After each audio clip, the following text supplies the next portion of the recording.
Hello, habari.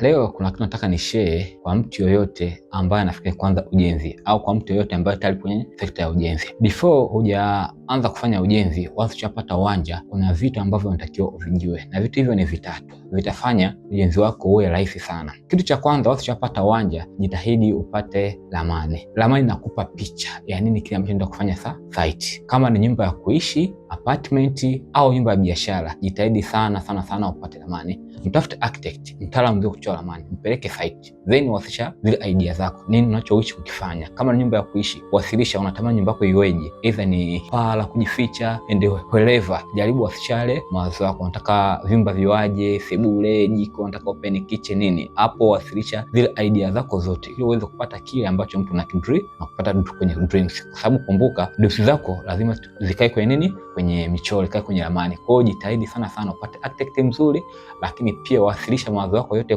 kwake ili uweze kupata kitu ambacho ni kimoja. Lakini pia once ushapata ramani, kitu cha muhimu sana pia ambacho unatakiwa uwe nacho, muombe quotation au kwa jina lingine watu wanaita material schedule. Kumbuka unapopata ile quotation inakupa ule mwongozo kwamba okay, tayari na ramani na naenda kujenga jengo langu, je, nitatumia shilingi ngapi? Na kama utaweza, mtu anayekupa quotation mwambie I describe kwa maana ya stage, kwa phase. Describe ile kwenye foundation natumia kiasi gani, kwenye boma natumia shilingi ngapi, na kwa shilingi ngapi, finishing madirisha, milango, ajabu ku describe ili uweze kujipima vizuri. Hii ni sehemu moja ya muhimu sana.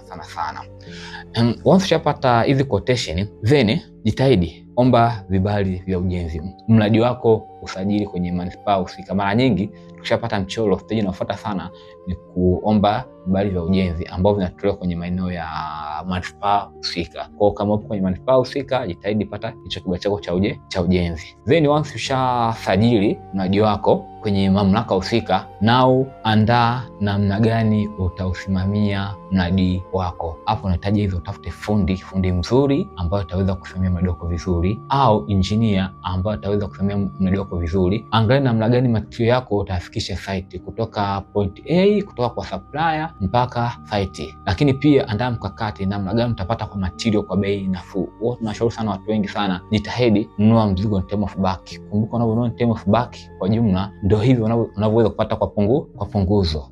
Kuna vitu muhimu sana kama hivyo. Lakini pia unaweza kuanza na vitu vile ambavyo ni main, ambavyo kumbuka vinakula gharama. Kwa mfano vile main, unaweza kuanza na tofali, then mchanga, then simenti, kokoto, nondo. Hivi ni vitu ambavyo vinakula hela sana.